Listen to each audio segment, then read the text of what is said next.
상과 벌이라고 얘기했지만 조금 더 따져보면 하나님의 말씀에 하나님의 율법에 순종했을 때 주시는 하나님의 상과 그렇지 않고 불순종했을 때 하나님 내리는 벌, 이렇게 얘기할 수가 있습니다.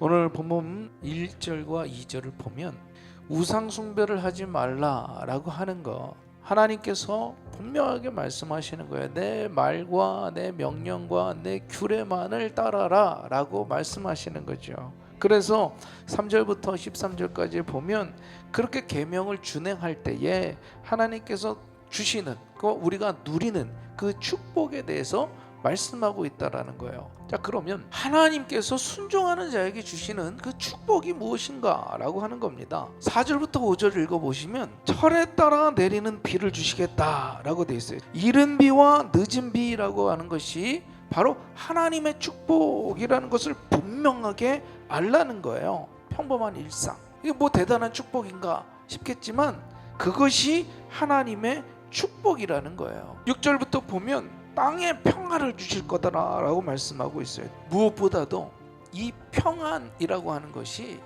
정말 놀라운 은혜이고 축복인 줄로 믿습니다. 하나님께서는 너희를 두렵게 할 자가 그 무엇도 없게 하겠다 말씀하고 있는 줄로 믿습니다. 9절부터 10절까지의 말씀은 번성하게 하고 창대케 한다라고 말씀하셨어요. 그런데 이런 축복들보다 더 중요한 축복이 있더라는 거예요. 순종하는 자에게 함께 하시겠다라는 거예요. 하나님이 나와 함께 하시는 것, 이것이 진정한 축복인 줄로 믿습니다. 순종이 뭐예요?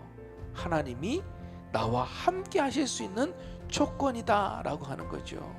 바라기는 여러분이 언제나 하나님의 말씀에 율법에 순종해서 하나님이 주시는 축복을 다 누리게 되기를 주님의 이름으로 축원합니다. 두 번째로, 이 불순종하는 자에게 어떤 저주가 내려지느냐, 불순종에 대한 이유가 있어요. 청종하지 않는다라는 거죠.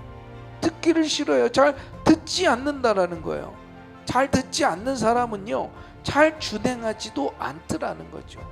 듣고 따르는 것, 이게 한묶음이에요. 한묶음. 잘 귀 기울여 듣는 사람이 순종할 수도 있는 줄로 믿습니다. 하나님은요, 우리가 돌아오기를 원하고 계시다라는 거예요. 징계하고 저주하고 이게 하나님의 마음이 아니라는 거죠. 겁을 먹고라도 두려워라도 돌아오라, 내게로 돌아오라, 내 말에 순종해라, 그 말씀인 줄로 믿습니다. 세 번째로 하나님이 진정으로 원하시는 것, 첫째는 순종이 축복이다라는 거죠. 그리고 둘째는 뭐예요? 불순종했더라도 회개하는 것이 축복인 줄로 믿습니다. 징계하실 때라도 마음을 돌이켜서 회개하고 하나님께로 돌아오고 그 말씀에 순종하며 나아가면 하나님께서는 우리에게 다시금 은혜를 부어주시고 축복을 부어주시는 줄로 믿습니다.